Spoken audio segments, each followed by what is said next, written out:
connu, mais un aspect peu employé de l'ASMR. Donc si on s'en fie à la définition Wikipédia, puisqu'il n'y a pas de définition dans le petit Larousse ou le petit Robert pour l'instant, donc l'ASMR peut être déclenché par des stimulus ou stimuli, auditifs, visuels, mais également olfactifs. Donc pour ce qui est de son et image, je crois que c'est assez bien connu. En revanche, on ne parle peut-être pas assez souvent des odeurs. Alors on ne peut pas communiquer les odeurs sur YouTube, mais on peut en parler. Et donc je souhaitais évoquer deux souvenirs en rapport avec l'odeur, des odeurs associées à la tomate.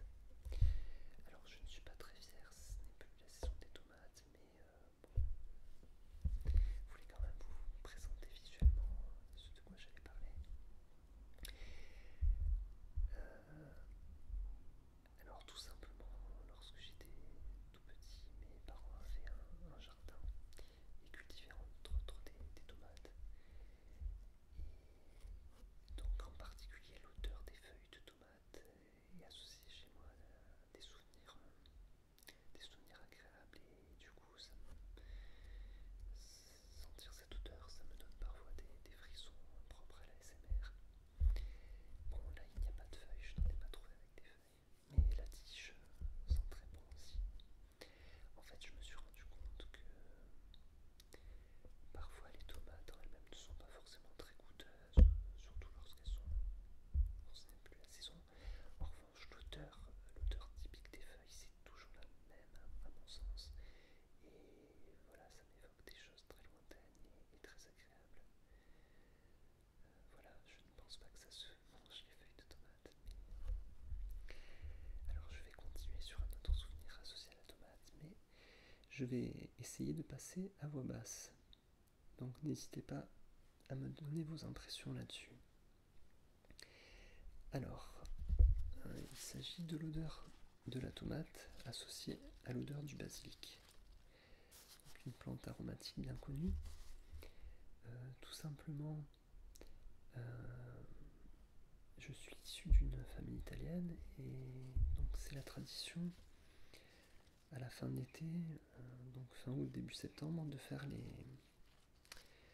conserves de tomates pour l'année à venir. Donc à la fois de la sauce et des tomates entières. Et donc à cette occasion, en général, les familles se réunissent, les voisins font leurs conserves pendant plusieurs jours ensemble, et donc font cuire des tomates pour faire du coulis de tomates, et le parfument avec des feuilles de basilic, ou font des bocaux de tomates et parfument également avec des feuilles de basilic, avant de stériliser le tout dans des grands chaudrons, avec aussi des petits bruits sympathiques de bocaux et de bouteilles qui s'entrechoquent. Donc voilà, c'est un souvenir qui est lié à ces odeurs, et ces odeurs me rappellent ces souvenirs et me donnent assez souvent des frissons typiques de la SMR. Donc, étant donné que ce sont des ingrédients faciles à se procurer, c'est très bien comme ça, et c'est très bon également quand c'est la saison. Donc je vous recommande. Voilà, je vais à présent reprendre le chuchotement et vous parler plus classiquement de quelques chansons ou quelques films. Alors tout d'abord, donc la chanson de Patricia Cass, la reprise d'une chanson de James Brown qui s'appelle donc It's a Man's World, donc chanson bien connue. Voilà, alors ce n'est pas mon CD, je l'ai emprunté à la bibliothèque pour vous montrer. Donc c'est pas forcément la chanson phare de Patricia Cass, c'est une chanson qui figure sur cet album. Donc il s'agit de son troisième album qui s'appelle Je te dis où, qui est sorti en 93. Alors je ne suis pas un grand connaisseur de l'œuvre de Patricia Cass, j'écoute avec plaisir ces chansons qui passaient à la radio lorsque j'étais plus jeune, à la fin des années 80, début des années 90, donc comme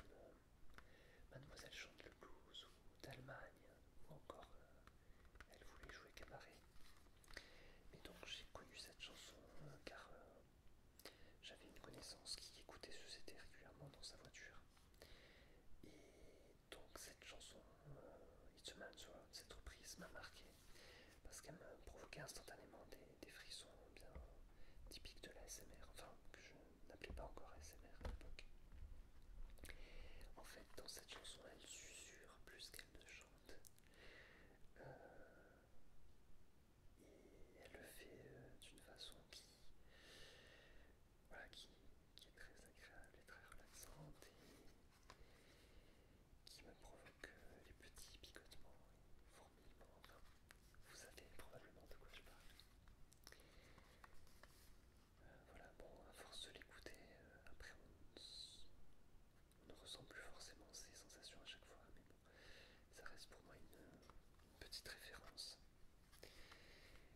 Alors, je vais vous parler d'une autre chanson susceptible de provoquer ce genre de choses. Donc, c'est une chanson de Joe Dassin assez connue, donc c'est L'été indien. Donc, Joe Dassin ou Joe Dassin, je sais plus comment on dit. Voilà, donc c'est une chanson également où il y a plein de petites choses qui font qu'elle peut effectivement être intéressante pour déclencher la SMR. Donc pendant une grande partie de la chanson, il parle plus qu'il ne chante aussi. Oui, quelque part il chuchote. Il y a des effets d'écho, donc lorsqu'il parle, sa voix est dédoublée et je crois qu'il a des chants d'oiseaux également dans la chanson, si je me souviens bien. Et voilà, donc en général, je ressens des effets ASMR lorsque j'entends cette chanson. Bon, après, il faut dire que c'est une chanson qui a quelque chose d'intrinsèquement mélancolique, vu qu'elle parle d'un amour perdu. Et donc, voilà, ça peut aussi donner peut-être pourquoi pas des frissons ou communiquer une certaine mélancolie. Moi, ça me rappelle également des souvenirs particuliers lorsque je l'écoutais il y a très très longtemps, quand j'étais tout petit. Donc, quand ça passait à la radio, donc je n'allais pas encore à l'école et j'écoutais ça. Enfin, j'écoutais la radio avec ma mère sur un vieux poste transistor, comme on appelait ça à l'époque. Et donc, je crois que c'était Radio Monte Carlo qu'on écoutait. Donc, j'aimais beaucoup cette chanson, elle passait très souvent. Et déjà tout petit, elle me donnait quand même des frissons, même si je ne comprenais pas tout ce qui entournait. Alors maintenant, je voudrais parler d'un film donc, qui est sorti en 2000, je crois. Donc c'est Dancer in the Dark de Lars von Trier, donc interprété principalement par Björk. Donc c'est un film qui a eu la Palme d'Or à Cannes en 2000, il me semble. Donc sous la présidence de Luc Besson, si je me souviens bien. Voilà, il s'agit d'une comédie musicale. Donc les chansons sont de Björk également, il me semble. Et alors je vais essayer de pas trop vous faire de révélations dans la mesure où vous n'auriez pas encore vu ce film, mais pour pas vous cacher la surprise. Donc c'est à la fois une comédie musicale et un film tourné à la manière du dogme, c'est-à-dire beaucoup de passages caméra à l'épaule, avec un son assez direct, on va dire, voire assez crade. Donc pour résumer, c'est l'histoire d'une Tchécoslovaque qui, dans les années 50, qui émigrait aux États-Unis et qui est atteinte progressivement de ses idées et qui veut réunir suffisamment d'argent pour opérer son fils qui a la même maladie qu'elle et pour lui éviter de perdre la vue également. Et donc le personnage principal est fan de comédie musicale aussi. Et donc elle est sensible aux musiques et à tous les sons en particulier. Parfois lorsque la vie est épuisante, trop dure, elle s'échappe dans des rêveries où elle chante et où la vie reprend des couleurs. Donc au niveau du film, ça se manifeste par un passage de couleurs un peu ternes, un peu désaturées, à des couleurs éclatantes et à une caméra qui ne tremble plus et donc qui fait moins mal à la tête aussi. au cinéma à sa sortie, et donc j'ai pas pu vraiment apprécier les films relaxants à la première vision, car, car voilà, c'est plutôt angoissant que relaxant, mais les intermèdes musicaux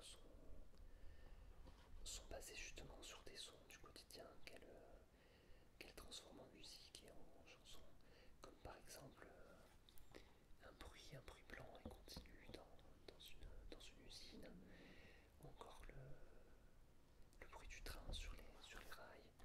Je crois qu'il y a aussi des bruits de crayons en papier sur du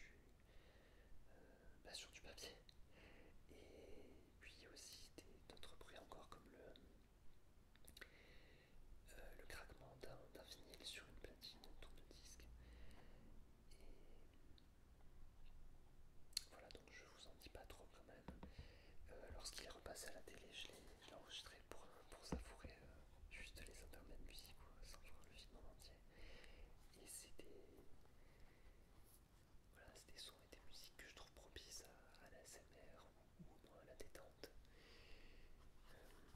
Alors, on